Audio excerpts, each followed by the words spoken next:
Hi, my name is Silas, and I'm a bit of an expert at this game, and 10-hour OSHA certified. And I'm Jay. I play the game because I have nothing better to do with my life except for break OSHA regulations. For legal reasons, that is a joke. Anywho, it's an open world game that involves a series of murder, daddy issues, hot wine Batman, Jesus, and alcoholism. So with precision like that of an Ambermain, I shall tell you the tale of Genshin and why I hate this dumb game! No, Silas. This game definitely has its flaws. There is no doubt about that. It has a lot of flaws. Despite this, it is a pretty good game that we both enjoy. But for right now, let's just move on to our favorite part. Combat. The gameplay of Genshin is exquisite, like a fine wine, and what drew me and a lot of other players into the game. Look, see, you press this button, and then you press another button, and then, oh boy, you better prepare yourself. Now you press this button, but only sometimes. But no, actually, the combat of Genshin is a delicious meal that you, the master chef, must craft by dynamically dodging, switching characters, and using the elements to your advantage to create the perfect damage soup. What do I mean by this? Well, in Genshin, the majority of your damage comes from elemental reactions caused by mixing certain elements together. For example, Pyro and Hydro will vaporize, causing massive damage. Hydro and Dendro create little seeds that explode, and Geo just makes little rocks. You could also just not do reactions, but that's like making soup with only meat. It'll taste like cardboard and the gameplay will look something like this. Instead, by mixing gentle flavors with incredible textures, you will get a gentle and interesting soup that looks something like this. Now, what are the spices and ingredients that are available for you, and how do you make the perfect team? Let me explain. There are currently 61 characters in Genshin, each boasting their own elements, abilities, weapons, and a unique playstyle, and best of all, they are all viable except these two. With this in mind, you may craft whatever team you like using whatever characters you want. This is one of the greatest aspects of Genshin. You can play whoever you want and will be able to complete endgame content just the same as the rest of the player base, given you put enough time and effort into raising your favorite character.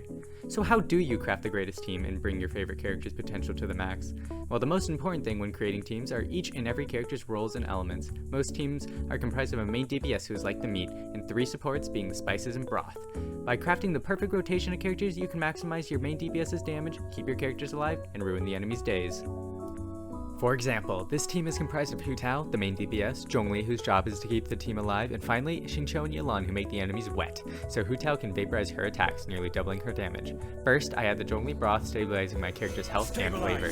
Second, I prepare the Yelan and Xingqiu seasonings to bring out the flavors of the meat, and finally, I put the Hu Tao meat in and go to town. With this simple combo of elements, I've created a ball of destruction that can take on even the hardest bosses in seconds. Or, conversely, the finest soup that can satisfy the hardest critics. Wait, no, not in that way. God, I wish someone would tell us more about the characters, things like designs and cool things. Oh wait, there is someone. Me. I'm an artist, but by no means a professional.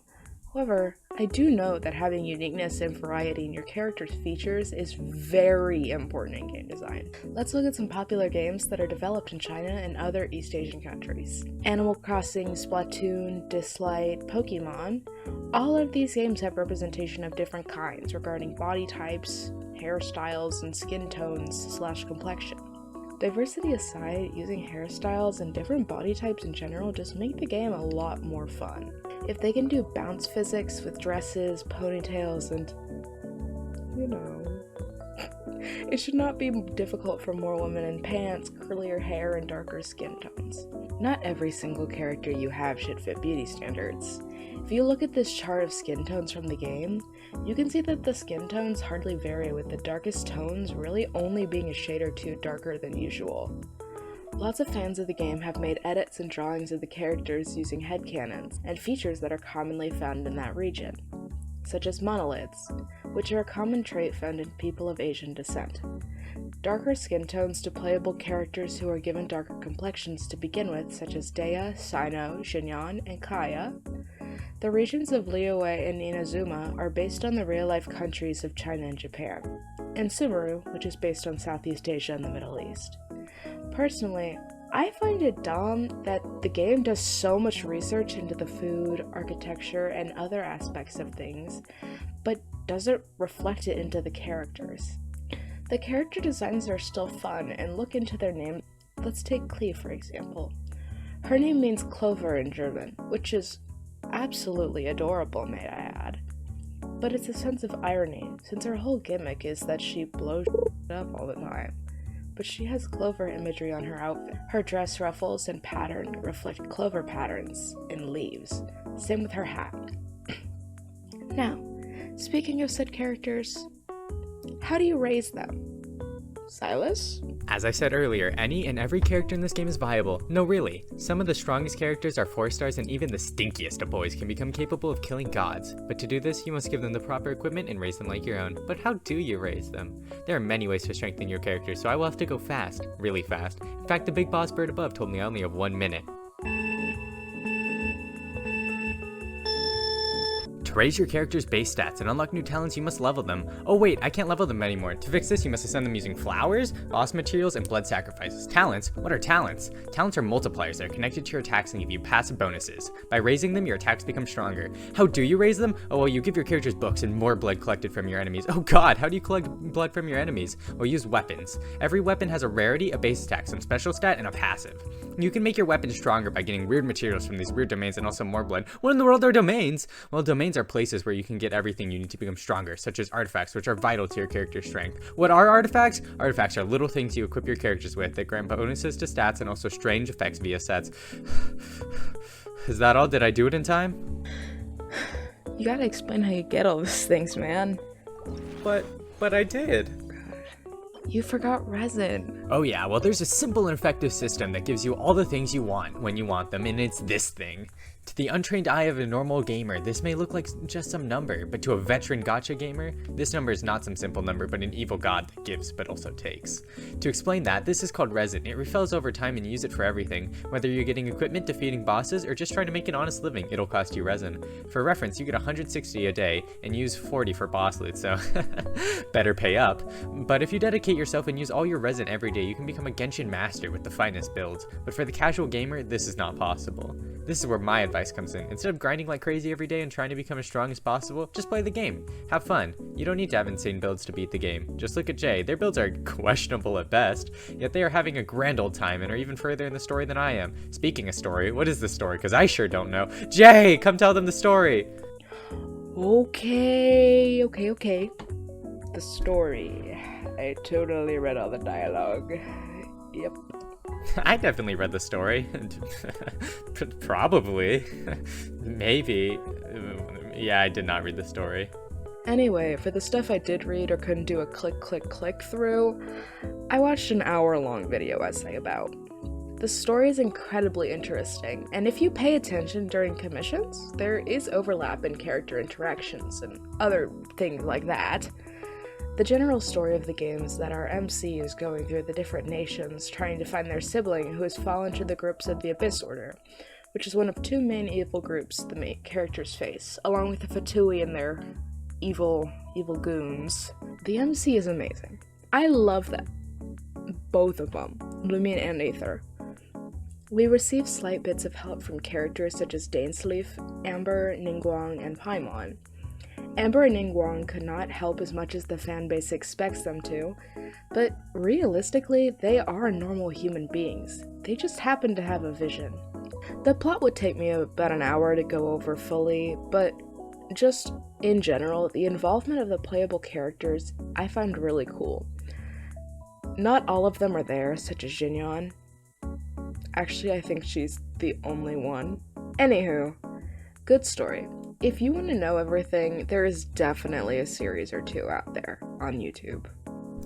For those who do want to know about the story, I shall quickly summarize all the nation's plots so far. Good dragon, now evil. Evil dragon, now good. Dragon dies, sea monster. Boom, no more sea monster. Civil war, not anymore. And I'm not going to summarize humor because it's actually good. Characters themselves have quests that allow us to either get to know their background or do a ton of fetch quests. The current characters as of 3.5 that have hangouts are in alphabetical order: Barbara, Beto, Bennett, Chongyun, Diona, Faruzan, Goro, Heizo, Ningguang, Noelle, my personal favorite, Sayu, Kuki, Shinobu, and Yunjin. The hangout events are reserved for 4 stars and are amazing. I love hangout events. They are actually pretty fun and remind me of the Choose Your Own Adventure books. You have 5 pathways that are found using different dialogue options, some good or bad. The 5-star equivalent to this are the adventure quest, which honestly I don't like as much, so I can't really comment on it. I mentioned flowers earlier, but how do you get those flowers? You have to run around a lot. Oh no, I need violet grass for my Chi-Chi. Let's go over to Liyue. Wrong. Go climb down a ravine by Dragonspine and try to jump down, clicking F at the same time as you press the spacebar to glide down and make sure you have enough stamina to not die. Silas, tell us about that.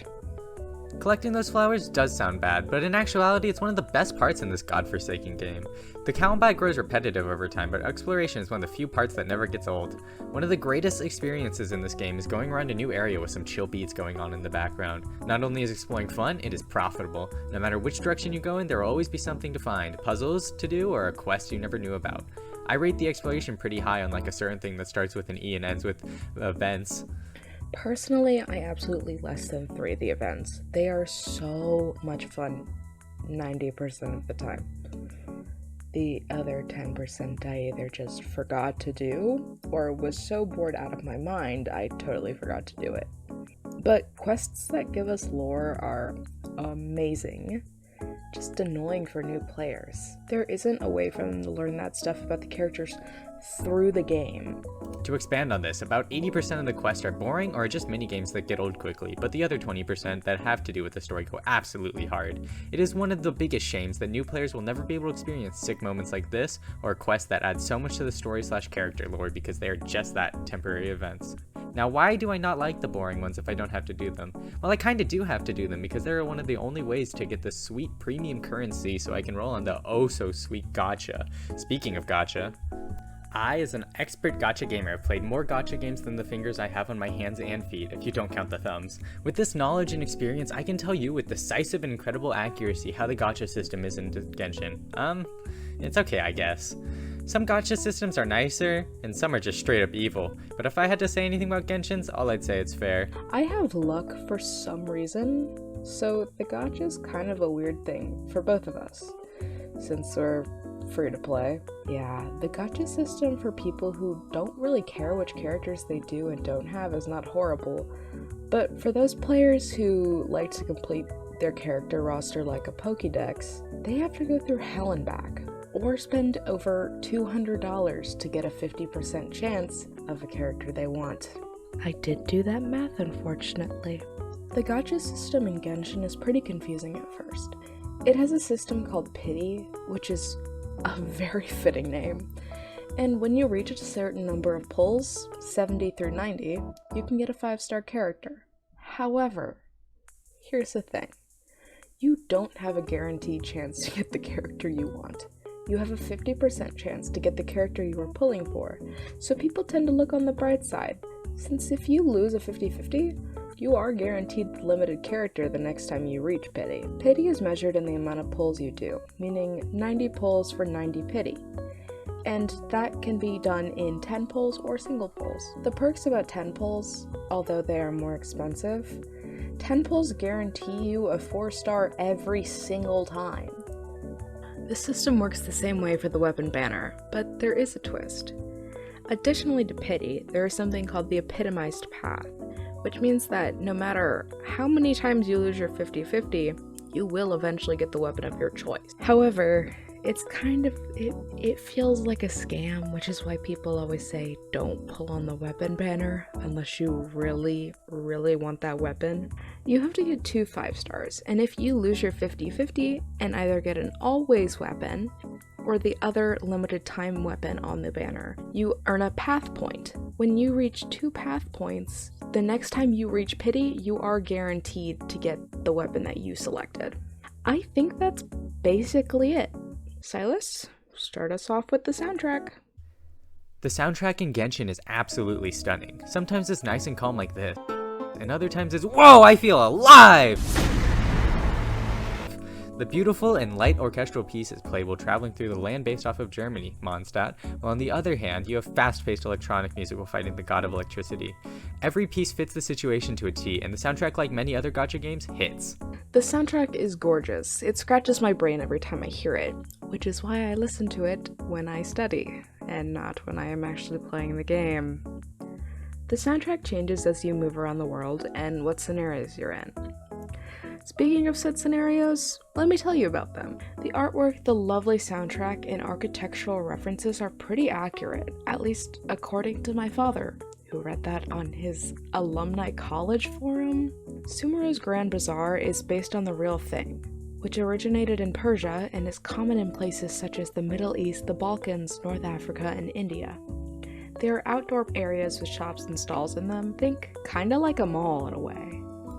Liyue's landscape has a lot of real-life similarities, such as Julian Karst and its real-life counterpart, the Zhangjiajie National Forest Park. Some regions in this game are based on real-life things, but with obvious differences, because, you know, little rock dragons are not rolling around in real life unless you count lizards or something. Also, as a personal note, the world is really pretty. Oh my goodness, I just wish the game wasn't so pay to win. I'm gonna be totally honest. That and my character design rant from earlier in the video. The game is designed really well. Obviously it's not perfect. No game is, except for Tetris. My biggest gripe with the game is how repetitive everything can be. The rotations of your team will always be the same, your daily routine will always be the same. Every month you will play the Abyss and do the event and pull the gacha. It drove me insane. Unlike Tetris. I love Tetris. Gotta love Tetris. As a final note, I just want to say, although I've complained a lot, I genuinely do like the game, and it's one of my most played games. 7 out of 10. One of the better gacha games out there. Thanks for watching. I had a fun time making this video. Thank you so much for watching the video. This is our first video on the channel, and we hope you enjoyed it. Goodbye. 10-hour Tetris review at 100,000 subs. Bye-bye.